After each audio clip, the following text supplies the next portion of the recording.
Tiba-tiba perhimpunan jalanan dibenarkan. Tiada belantan, tiada gas pemedi mata. Apakah ini satu petanda yang Malaysia sudah benar-benar berubah? Atau ini sekadar permainan persepsi? Himpunan Turun Anwar ini yang dikatakan aman sebenarnya dedahkan satu sisi yang sangat mengejutkan tentang politik Malaysia hari ini. Mari kita sama-sama bongkarkan. Salam sejahtera semua, terima kasih kerana telah klik video ini dan bersama-sama saya di Current Sphere MY. Baiklah, dalam suasana politik Malaysia yang sering kali tegang dan penuh dengan curiga, satu detik luar biasa berlaku di ibu negara baru-baru ini.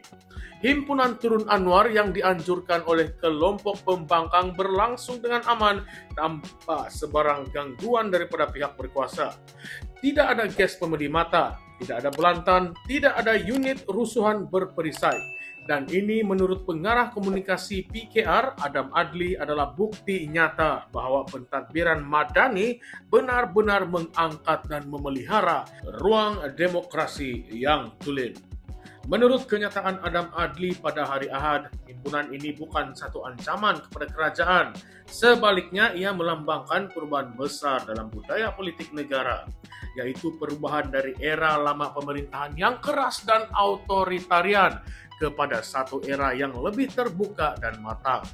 Beliau menegaskan zaman suara dibungkam, perhimpunan dibedil dan pendapat yang berbeza dianggap jenayah, semua itu kini tinggal sejarah. Di bawah pemerintahan Anwar Ibrahim, rakyat kini boleh bersuara dan berhimpun secara aman tanpa rasa perlu takut. Adam Adli menyatakan dengan tegas bahawa hak untuk berhimpun dan bersuara kini menjadi satu norma dalam negara. Ia bukanlah sekadar slogan tetapi benar-benar dirasai oleh rakyat. Beliau menyifatkan ini bukanlah kelemahan pentadbiran Anwar, tetapi kekuatan sebenar dalam sebuah sistem demokrasi.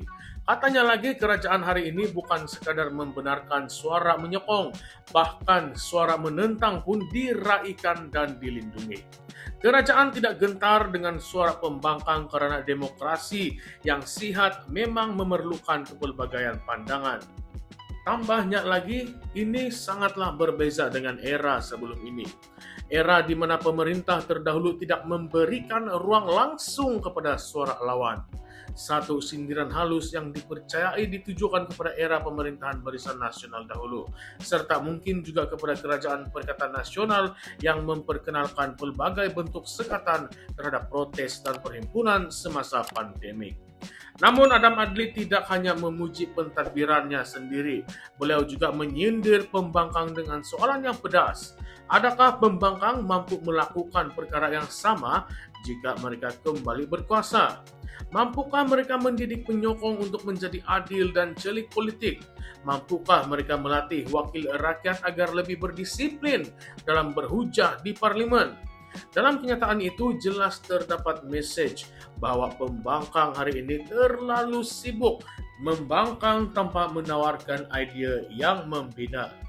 Menariknya, Perdana Menteri Anwar Ibrahim juga dilaporkan menghargai sikap profesional pasukan keselamatan dalam mengendalikan himpunan tersebut.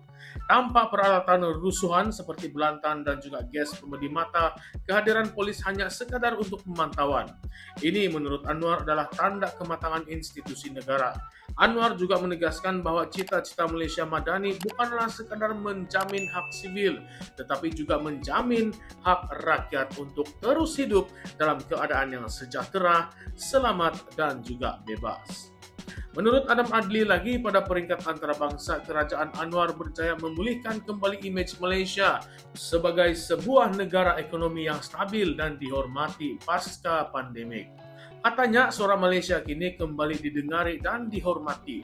Tetapi dalam masa yang sama beliau mendakwa pembangkang pula semakin hilang arah dan tidak tahu arah tuju. Namun di sebalik pujian dan naratif positif ini, kita juga perlu bertanya beberapa persoalan penting dan kontroversi. Benarkah kerajaan hari ini benar-benar membenarkan kebebasan bersuara secara menyeluruh? Atau himpunan ini dibenarkan hanya kerana kerajaan tahu ia tidak mampu menggugat kedudukan mereka? Bukankah sebelum ini beberapa aktivis dan pengkritik kerajaan turut dikenakan siasatan di bawah akta-akta seperti Akta Hasutan, Sosma, dan Akta Komunikasi dan Multimedia? Sebagai contoh, dalam isu kritikan terhadap keputusan kerajaan berkenaan Palestina, beberapa pihak disiasat karena kenyataan mereka yang lantang. Begitu juga ketika aktivis pelajar menyuarakan ketidakpuasan hati terhadap dasar pendidikan tinggi dan juga kos sara hidup. Tidak semua yang bersuara diberikan layanan seadil himpunan Turun Anwar. Jadi, adakah benar kerajaan meraihkan semua suara ataupun hanya suara yang mereka boleh kawal? Tambahan pula, pembangkang juga pernah mengadakan beberapa siri protes yang tidak diberikan layanan sebegini mesra. Contohnya, semasa Perhimpunan Lawan pada 2021 ketika pandemik yang menyaksikan penangkapan peserta dan kehadiran polis bersenjata lengkap. Jadi adakah kita sedang menyaksikan perubahan sebenar ataupun ini hanyalah permainan persepsi politik semata-mata? Seterusnya kita juga perlu bertanya, adakah tindakan ini strategi kerajaan untuk menampilkan image liberal dan terbuka di mata dunia, khususnya ketika Malaysia mahu menarik pelabur asing dan mendapatkan kepercayaan antarabangsa? Atau adakah ini satu eksperimen sosial untuk melihat sejauh mana rakyat akan turun tanpa kerajaan perlu campur tangan langsung? Sementara itu, pembangkang pula perlu menjawab cabaran yang dilemparkan oleh Adam Adli. Mampukah mereka menunjukkan kematangan jika memegang kuasa semula? Atau adakah mereka akan kembali ke gaya pemerintahan lama, yaitu penuh tekanan dan juga sekatan terhadap suara yang berbeza?